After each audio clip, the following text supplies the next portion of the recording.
여러분 안녕하십니까? 지역 현장의 사례와 사람을 찾아가는 채널 더 로컬입니다. 저는 진행자 엄돌입니다. 오늘은 의정부에 왔습니다. 의정부에는 뭐가 있다? 경기도 마을 공동체 지원센터가 있다. 본인은 누구다? 신남균입니다. 신남균이 누구다? 경기도 마을 공동체 지원센터 센터장 신남균입니다. 네, 오늘은 경기도 마을공동체지원센터 센터장님 신남균 센터장님을 찾아왔습니다. 반갑습니다, 센터장님. 안녕하세요. 반갑습니다. 신남균입니다. 네, 센터장님 오늘 호칭을 뭘로 해드리는 게 좋을까요? 성함을 불러드릴까요? 닉네임 있습니까? 아니면 센터장님? 원래 이름이 신남균 이렇게 발음하기 굉장히 안 좋아요. 어렵네요. 예, 그냥 센터장이 제일 나은 것 같습니다. 알겠습니다. 네. 센터장님이라고 불러드리겠습니다. 신남균 센터장님, 오늘 시청하시는 분들이 본인이 누군지 잘은 모르실 테니까 본인 소개를 간단하게 부탁드립니다. 저는 별로 유명한 사람이 아니어서 잘 모르겠어요. 예, 경기도 마을 공동체 지원센터에서 머슴 역할을 하고 있는 신남균입니다. 사실 마을 공동체 지원센터에 오기 전에는 중간 지원 조직, 그러니까 지속가능 발전 협의회라든지 지역의 자원봉사센터, YMCA 이런 활동들을 쭉 해오다가 2000년도부터 여기 경기도 마을 공동체 지원센터에서 일을 하게 되었습니다. 2020년 3월부터 네네. 네, 지금 그러면 3년 반 정도 네. 되셨네요. 네. 네, 아까 경기도 마을공동체지원센터의 머슴이라고 소개를 하셨어요. 센터장님이신데 좋습니다. 보통의 센터장님들이 본인을 머슴이라고 칭하는 경우는 두 가지가 있어요. 진짜 머슴같이 하실 때. 두 번째, 방송용 멘트. 어디에 해당하십니까? 실제 머슴 역할이라는 게 뭘까요? 아니, 그 본인이 하셨잖아요. 뒤치다거리, 뭐 뒤치다거리. 이런 거 아니에요? 네네. 일을 저질러 놓으면 가서 수습하거나 일을 잘할 수 있도록 이 생태계를 만들어 준다거나 뭐 이런 역할이잖아요. 네. 결국 이런 곳에서는 뭐 다른 기관과 다르게 뭐 지시하거나 뭐 이런다고 되는 문제가 아니어서 제가 보기에는 우리 센터 실무자들이 일을 할 수 있도록 도와주는 역할 그리고 뭔가 이슈가 발생했을 때 그걸 해결하는 역할 뭐 이런 역할이 아닌가 싶어요. 그래서 네. 머슴이라고 했습니다. 알겠습니다. 경기도 마을공동체지원센터는 일반적으로 얘기해서 중간 지원 조직 중에 하나죠. 그렇죠. 다양한 중간 지원 조직들이 전국에 많이 있어요. 네. 그러면 센터장님이 생각할 때 중간 지원 조직 센터장들은 일반적으로 센터장님 같이 머슴 같은 역할을 하는 게 더 중요하다고 보십니까? 글쎄요. 저는 이제 그렇게 생각하는데 다른 분들은 또 다르겠죠. 다 다를 거고 또 상황이 또 있는 거니까 그걸 뭐 어떻게 해야 된다 이런 거는 없죠. 일반화하기는 어렵다. 예. 그렇지만 사실 중간 지원 조직이라는 글쎄 이게 이제 중간이라는 거잖아요. 네. 어떻게 보면 네. 다른 걸 다 떠나서 중간, 어디와 어디의 중간 이런 거잖아요. 그럼 중간 매개자 역할이 결국 뭐 권위 뭐 이런 거 해서는 될 문제는 아닌 것 같고요. 결국 그런 가교 역할을 잘할 수 있으려면 결국 그런 자세가 좀 필요하지 않을까? 네. 이런 생각인데요. 이거는 뭐 그건 제 생각입니다. 네. 알겠습니다. 일반화하기는 어렵겠지만 우리 센터장님께서는 머슴 역할을 하시는 거고 결국에는 일을 벌리기보다는 일을 수습하는 게 특기다. 이렇게 이해하면 되겠습니까?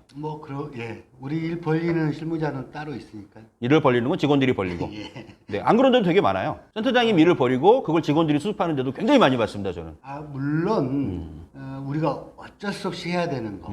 그러니까 행정과 또는 활동가와 뭐 시군의 센터와 만났을 때 꼭 우리가 이건 하겠다라고 제가 약속을 하고 가져오는 경우도 많이 있죠. 많이 가져오시죠? 있는데 네. 우리 직원들이 그런 거 다 고민하고 있다는 거죠. 나 고민하고 있다. 그래서 우리 센터장이 어차피 가져올 거라는 걸 알고 있다. 그렇죠. 해야 네. 되는데 네. 실무력이나 네. 사실 뭐 인원이 저까지 포함해서 25명이긴 하지만 맞네요. 그렇게 사람들은 평가를 해요. 근데 실제 일을 하다 보면 하려고 하다 보면 그 인원이 부족합니다. 경기도가 31개 시군이고 워낙 이 특성이 이 개별 특성이 강해서 사실 일반적으로 일을 하기가 굉장히 어렵거든요. 그러다 보니까 굉장히 많은 인력들이 필요하다. 이게 현실이다. 네. 이런 생각을 합니다. 알겠습니다. 제가 굉장히 괜히 중간에 껴들어가지고 답변이 다른 곳으로 새긴 했는데 그냥 진행을 하도록 하겠습니다.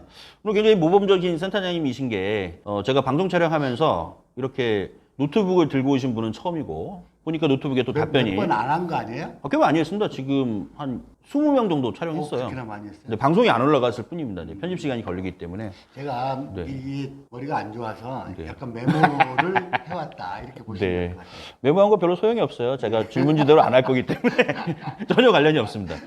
저는 그냥 꼬리에 꼬리를 무는. 일단 폼이 좀 네, 나잖아요. 네, 좋습니다. 네, 우리 센터장님 긴장되십니까? 아니요, 뭐 별로 긴장 안 됩니다. 네, 알겠습니다. 제가 마을 공동체 지원센터를 왔으니까 이 질문을 꼭 드려야 돼요. 네. 본인께서 마을 공동체 지원센터장 2020년부터 하셨지만 그 이전에도 지역사회 보장협의체, YMCA 등등 활동도 포괄적으로는 마을 공동체 활동의 일환이라고 보십니까? 그렇죠.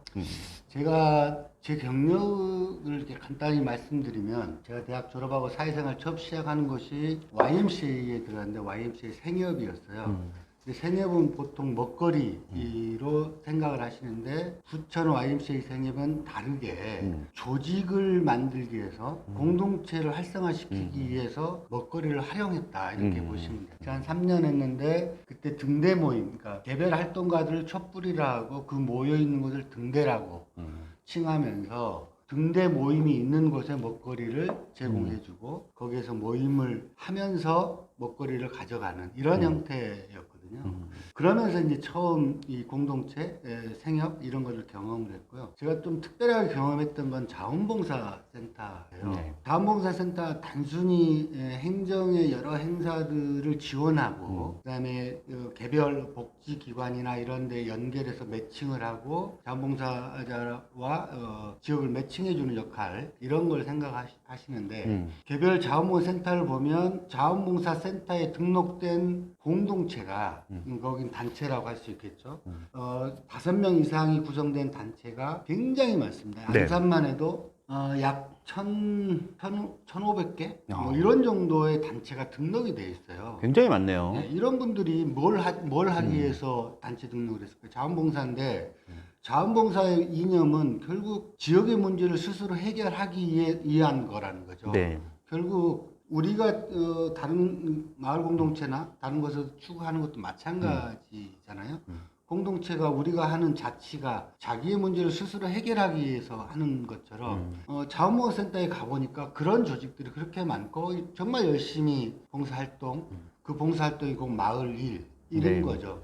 이런 경험들을 참 경험하면서 야, 이 자원봉사센터가 굉장히 중요한 역할을 하고 있구나. 그러면서 자원봉사센터와 마을센터 이게 어떻게 협업을 할 건가 이런 고민들을 사실 많이 했었고 여기에 오면서도 어떻게 이걸 연결할까 이런 고민 중에 있는데 사실 이제 결국 잘 아시겠지만 위에 지원하는 이 행정의 칸막이에 의해서 사실 연결되는 부분은 좀 그렇게 쉬운 부분은 아니다. 지금 다양한 활동들을 하셨네요. 그러면 오랫동안 포괄적으로 마을 활동을 하셨으니까 아마 마을 공동체란 무엇이다 라고 하는 정의, 바이 데피니션, 마을 공동체는 이것이다라는 말씀을 쉽게 하실 수 있을 것 같아요. 제가 최근에 16년차 마을 활동가한테 물어봤더니 답을 잘 못해요. 네, 정리가 안 되더라고요.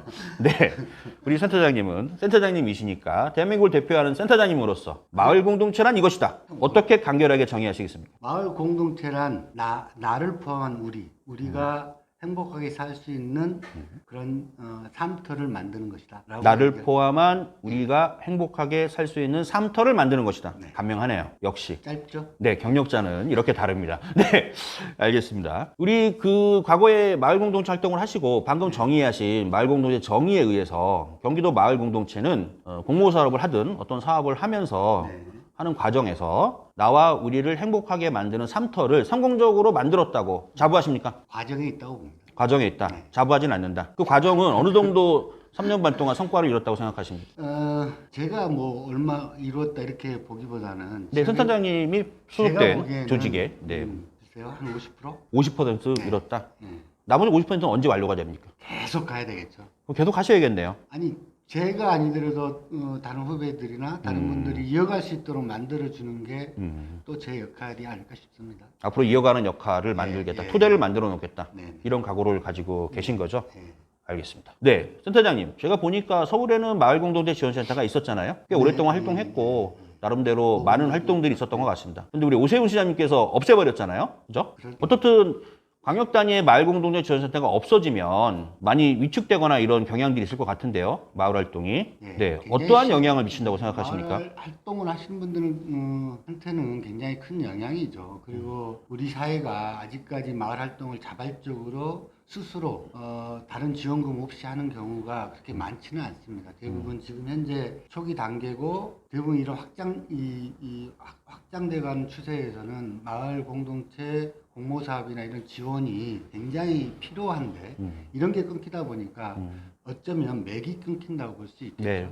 그런 의미에서 굉장히 마을들은 시군 지역이나 시군 지역은 굉장히 위축을 받는다고 생각합니다. 네. 광역 단위 센터가 없어지면 예를 들면 기초의 센터들도 없어지거나 그죠? 네. 영향을 많이 받을 것 거라는 생각을 가지고 있습니다. 개별화되는 거죠. 개별화되죠. 광역센터가 있으면 시군센터와 연결도 하고 시군센터의 좋은 점들, 좋은 활동들을 배우기도 하고 함께 교류하면서 서로 함께 성장해 가는데 그런 게 없어지는 거죠. 알겠습니다. 다시 경기도로 돌아오겠습니다. 네. 경기도는 인구가 1,400만 정도 되지 않나요? 1350만. 1,350만. 네, 그 정도 되고 시도가 31개 시군이 있어요. 시군이 31개 시군이 있습니다. 아마 17개 광역 시도 중에 가장 많은 시군을 가진 곳이라고 생각이 들고 그만큼 마을 공동체 활동도 다양하게 펼쳐질 수밖에 없을 것 같아요. 네. 센터도 일이 많고 힘들 것 같고요. 경기도만의 마을 공동체 사업의 특성은 뭡니까? 경기도만의 특성은 금방 진행자 교수님 말씀하셨듯이 31개 시군 편차가 굉장히 심하다. 예를 들면 130만이 넘는 시가 있기도 하고 5만이 안 되는 군이 있기도 합니다. 지원을 보편적으로 일관성 있게 지원하기는 굉장히 어렵고요. 그래서 저희 나름대로는 경기도를 5개의 권역으로 나누어서 지원 체계를 만들어가고 있어요. 그러니까 실무자들이 많지도 않고 한두 명이 일하는 것도 굉장히 많은데 이런 실무자들이 서로 네트워크될 수 있도록 권역으로 묶어서 교육도 전하고 학습도 전하고 현장 탐방도 지원을 해서 스스로가 배우고 싶은 것들을 기획하면 또 그런 거를 지원하기도 하고요. 마을 활동가들은 활동가 나름대로 네트워크를 지원하고 네트워크들을 활성화될 수 있도록 공모사업도 진행을 하고 있습니다. 그러니까 경기도는 굉장히 크고 다양하고 또 시군의 특색에 맞게 마을 사업들을 진행해 가고 있어서 경기도가 이렇게 가십시다라고 말하기는 어렵고요.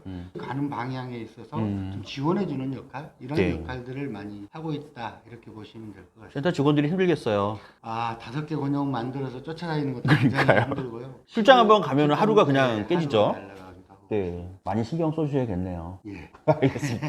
네, 신경 많이 써주는 센터장님 좋습니다. 네, 다음은 제가 마을 공동체라고 하는 정의를 아까 하시긴 했는데 사실은 우리나라에 다양한 조직들이 있어요. 활동들이 있어요. 예를 들면 주민자치회도 있고요. 네네. 우리 마을 공동체도 있고요. 시민사회 단체도 있고요. 아까 자원봉사 단체도 있고요. 사회적 경제의 다양한 활동들이 또 있잖아요. 그러면 우리가 마을 공동체라고 하는 범주라고 하는 것이 다른 공동체하고 무 가르듯이 딱 잘라서 말하기는 어렵다 하더라도 마을 공동체만의 특성이 있을 거라고 생각이 들거든요. 저는 이런 거는 사실 마을에 활동하시는 분의 관점에서 보는 것이 좋겠다 이런 생각이 들어요. 마을에서 활동하는 사람이 마을 공동체 지원을 받고 사회적 경제 지원센터의 지원을 받고 자원봉사센터의 지원을 받고 주민자치 활동을 같이 하고 한다고 해서 달라지는 건 아니잖아요. 근데 우리가 쉽게 얘기해서 마을 공동체와 사회적 경제 이 구분, 자치와 구분 저는 그렇게 할 필요는 없다라는 생각을 합니다. 그 마을 공동체의 특성이라고 했을 때 마을 공동체 마을에서 활동하는 모든 그룹들이 공동체를 다 이루고 있는데 우리가 마을 공동체라고 해서 특별하게 마을 공동체 예를 들면 사회적 경제 공동체도 마을 공동체이고 자치 공동체도 공동체이라는 거죠. 그러니까 꼭 마을 공동체의 특성이 별도로 있는 거냐 아니라는 거죠. 스스로 마을의 문제 서로가 마을의 문제를 해결하기 위해서 같이 고민하는 그 모든 것들이 저는 공동체, 마을 공동체다 이렇게 보는 거고요. 그런 영역들이 좀 더 확장이 우리 중간 지원 조직이나 활동가들이나 이런 분들이 좀 확장이 되어야 된다고 생각을 해요. 마을 주민들이 바라보기에는 다 똑같은 공동체이고 마을 일이고 그 삶 자체라는 거죠. 그래서 저는 구분할 필요가 없다. 단지 어디에서 지원되느냐에 따라서 구분 지어지는 거다라는 생각을 좀 하게 됩니다. 다음은요. 3년 반 동안 경기도 마을 공동체 지원센터를 이끌어 오시면서 다양한 사업들이 펼쳐졌을 거 아니에요? 네. 초기부터 지금까지 그랬을 때 우리 직원들의 생각 말고 센터장님이 보시기에 나는 이 사업이 가장 애정이 갔어. 다양한 사업들이 있잖아요. 마을종합 사업부터 여러 가지 사업들이 있을 거 아니에요. 어떤 직원들이 다양한 창발적 아이디어를 내서 만든 사업 중에서 이 사업 진짜 괜찮아. 어떤 게 제일 괜찮았다 이렇게 말씀드리기는 어렵지만 네. 사실 광역으로서의 역할이 이게 경기도의 정책을 촉구하고 촉발하고 또 그것이 정책화되고 할 수 있도록 하는 것이 광역센터의 가장 큰 역할이고 또 이런 이슈를 빨리 캐치하고 그 이슈에 대응하는 거라고 생각을 해요. 그러기 위해서는 지역협력팀의 마을 네트워크나 활동이 뭐 열심히 돼야 되겠지만 그런 거를 정리해서 연구하고 그런 것들을 실제 시스템화 해내는 거. 그래서 지금 경대하라든지 우리 도민이라든지 네. 뭐 이런 플랫폼을 현실적으로 만들어내는 것이 지금까지 어쩌면 제가 보기에는 굉장히 잘했다.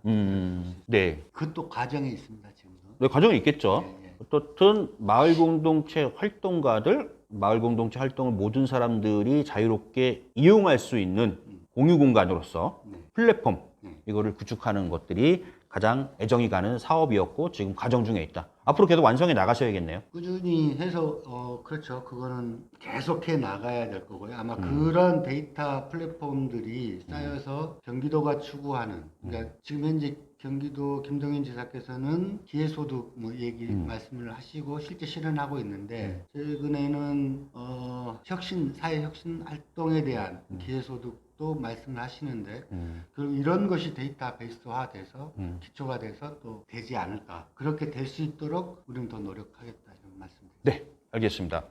거의 막바지에 다가왔어요. 2가지 질문 정도 남은 것 같은데요. 만약에 나한테 센터장으로서 주어진 시간이 내년도 1년이 남았어. 그럼 지금 대략 9월 정도니까요. 1년 3개월 정도의 시간이 남아있다. 이렇게 가정을 하시고 남은 기간 동안에 과거에 했던 사업들을 정리 축적하는 과정, 플랫폼을 고도화하는 과정들이 있을 거고요. 다만 신규 사업으로 이거는 못 해본 거 한번 새롭게 시도를 하고 싶어 하는 게 뭐가 있을까요? 어떻게 1년 3개월 남은지 알죠? 그냥 계산한 겁니다. 가정이 아니라 현실인 것 같은데. 아닙니다. 저 모르고 한 소리입니다. 네. 최근에 우리가 마을 주관하면서 사실 보조금에 의지하지 않고 모금을 통해서 마을 공동체를 지원하는 걸 실험을 한번 했었거든요. 굉장히 어렵죠. 근데 그런 거죠. 혁신적인 마을 활동을 하는 거에 사실 시민들이 동참해서 그 모금을 통해서 그 사업이 이루어질 수 있는 이런 구조. 보조금에 의존하지 않고 가장 활동가 공동체들이 많이 얘기하는 게 정산 없는 사업 이걸 얘기 많이 하잖아요. 이런 것들이 좀 될 수 있도록 하면 좋겠다. 수건 사업이죠, 수건 사업. 너무 어렵긴 하지만 사실 사회가 성숙되면 기부문화나 이런 게 더 정착이 될 거고 활성화될 거다. 그럼 앞으로 이런 사업은 끊기지 시범적으로 했지만 지속적으로 시도를 좀 하면 좋겠다. 그래서 정착이 될 수 있도록 하면 좋겠다라는 건데 1년 뭐 3개월 동안 가능한지는 모르겠습니다. 시범 사업은 할 수 있겠죠. 알겠습니다. 정산 없는 사업이라고 하는 거는 모든 마을 공동체 수건 사업이긴 한데요. 뭐 점진적으로 간다면 이렇게 시도하는 것도 필요할 것 같아요. 사실 정산이라는 게 별거냐 이렇게 접근하는 것도 필요하다. 개인적인 생각입니다. 예를 들면 정산이라는 걸 굉장히 어렵고 복잡한 걸로 생각하지 않게 만드는 것.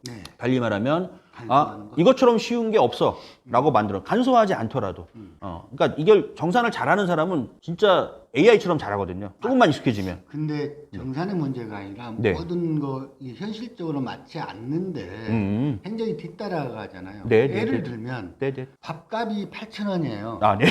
근데 동네 식당에 모든 식당에 밥값은 8,000원인 게 없어요. 근데 뭐 8,000원이 있다 하더라도 그 식당은 너무 좁아요. 같이 가서 먹을 수가 없어요. 이런 거 때문에 여러 혼란이 생기는 거잖아요. 그리고 증빙해야 되고 사진 찍 이런 구조인 거죠. 네, 알겠습니다. 기준의 현실화, 정산 과정의 간소화, 최종 목표는 정산 없는 세상 이렇게 될 수 있겠죠. 사실은 비단 마을 공동체뿐만 아니라 주민자치회를 비롯해서 대한민국의 모든 공동체들이 바라는 바이기는 합니다. 저희 비전이 마을의 권리를 보장하는 지원의 혁신이에요. 그러니까 마을의 주민들이 공동체들이 사실 보조금을 받는 게 굉장히 그 받는 것 자체를 미안해한다거나 뭐 그런 마음이 있는 거잖아요. 네. 그냥 보조금만 받았습니다. 이런. 근데 당당해질 수 있도록 해주는 것. 그럼 그런 고민을 좀 해야 되는 거 아닌가? 네. 사회가. 네. 이 행정체계가 저는 그런 고민을 좀 하고 있습니다. 1년 반 가지고는 모자랄 것 같아요. 그런 고민을 해결해 주시려면 마음을 누군가가 다잡으셔야 또 돼요. 하겠죠. 그러니까 뭐 누가 하든 본인이 하시든 예. 토대를 잘 닦아놓는 게 필요하다는 생각이 들고요. 정말 마지막 질문입니다. 대한민국의 마을 공동체가 향후 지속 가능한 마을 공동체가 활성화되기 위해서 필요한 첫 번째 과제는 뭐라고 생각하십니까? 어떤 분은 마을 공동체 기본법을 말씀하신 분도 있습니다. 아, 네. 사실 법이 있으면 좋은데 법은 또 하나의 족쇄가 될 수 있을 거고요. 기본적인 이 민주 시민 의식, 우리가 얘기하는 풀뿌리 민주주의 사회가 될 수 있어야 되는 건데 어디가 선이냐, 어디가 호냐, 뭐 이런 얘기들이 복잡해질 수는 있지만 그런 시민 사회가 돼야 된다. 그런 시민 사회가 되게 하기 위해서 마을 활동을 하고 있는 거지만 그런 시민 사회가 된다고 하면 사실 달라질 거다라는 거고 우리 활동도 우리가 유럽이나 이런 선진지 연수를 가더라도 볼 수 있는 게 단순히 하나의 사례가 아니잖아요. 기본적인 그 시민 사회 의식이 높기 때문에 그런 게 가능하다는 거죠. 그런 시민 사회, 그런 사회를 만드는 것이 우리 활동인 거고. 그런 것이 당장 되기는 어렵지만 이렇게 후퇴했다가도 또 전진하고 그러면서 시민사회가 성숙해지고 민주주의가 한 발짝 한 발짝 나아갈 거라고 생각을 하고요. 저는 법은 뒷받침되고 포괄적으로 있어야 되지만 그런 시민의식, 공무원의 의식 이런 의식이 상승이 돼야 되는 거 아닌가 이런 생각. 네, 알겠습니다. 경기도 마을공동체 지원센터 신남균 센터장님께서는 마을공동체의 지속가능한 활성화를 위한 제1의 과제를 성숙한 시민사회로 보셨습니다. 맞습니까? 네. 네. 네, 센터장님. 이건 질문은 아니고요. 네. 네, 끝날 시간이니까요. 네. 보통 센터장님한테 가장 동기를 주는 거는 가족입니까? 아니면 친구들입니까? 우리 마을공동센터 직원들입니까? 마을공동체 활동가들입니까? 아니면 또 다른 누구입니까? 직원들이죠. 직원들이 열심히 하니까 사실 저는 굉장히 출퇴근 거리가 멀어요. 이사도 고민도 했지만 그것도 아닌 것 같고 출퇴근 어렵긴 하지만 기분 좋게 여기로 올 수 있는 건 늘 고민하고 반갑게 맞이해주고 하는 직원들이 있으니까 지금까지 센터장으로서 좀 버틸 수 있는 힘이 아닐까? 네. 이런 생각. 무리한 질문 하나 드리겠습니다. 괜찮죠? 네. 출가 직원 중에 누굽니까? 직원과 함께 술. 직원과 함께 술. 직원과 함께 술. 아, 좋네요. 우문현답이었습니다. 좋습니다. 마지막으로 우리 센터장님께서 경기도 마을공동체 지원센터 직원분들에게 영상 편지를 남기면서 마무리하도록 하겠습니다. 한 말씀 부탁드립니다. 지금 당장 처한 위치에서 보면 굉장히 힘들지만 돌아보면 굉장히 보람되고 의미 있는 활동이다. 좀 길게 보고 꾸준히 지치지 말고 나아가면 좋겠다라는 말씀드리고 고맙습니다. 감사합니다. 네, 저도 참 중간 지원조직 활동을 했지만 우리 센터장님 같은 분을 만났으면 좋겠다라는 생각이 듭니다. 옛날 우리 센터장님들한테 뭐 불만족스럽다 이 얘기하는 거 아니에요. 어떻든 좋은 센터 있어 보면 또 다르다. 네. 네, 좋은 센터장님과 함께 경기도 마을공동체 지원센터가 계속 발전하기를 바라고. 네, 센터장님 오늘 출연해 주셔서 정말 감사합니다. 네, 감사합니다. 이런 기회를 주셔서 더 로컬, 더 발전하길 기원합니다. 네, 더 로컬은 우리 센터장님의 도움으로 앞으로 더 잘 될 거라고 생각이 들고요. 구독자 조회수 자신 있습니까? 출연하시면? 아니요, 저는 자신 없습니다. 그래도 노력은 하시겠습니까? 링크를 던지고 막 이래가지고. 노력해 보겠습니다. 구독하셨습니까? 네, 했습니다. 네, 알겠습니다. 네, 언제나 그렇듯이 마무리는 더 로컬로 하도록 하겠습니다. 지금까지 더 로컬이었습니다.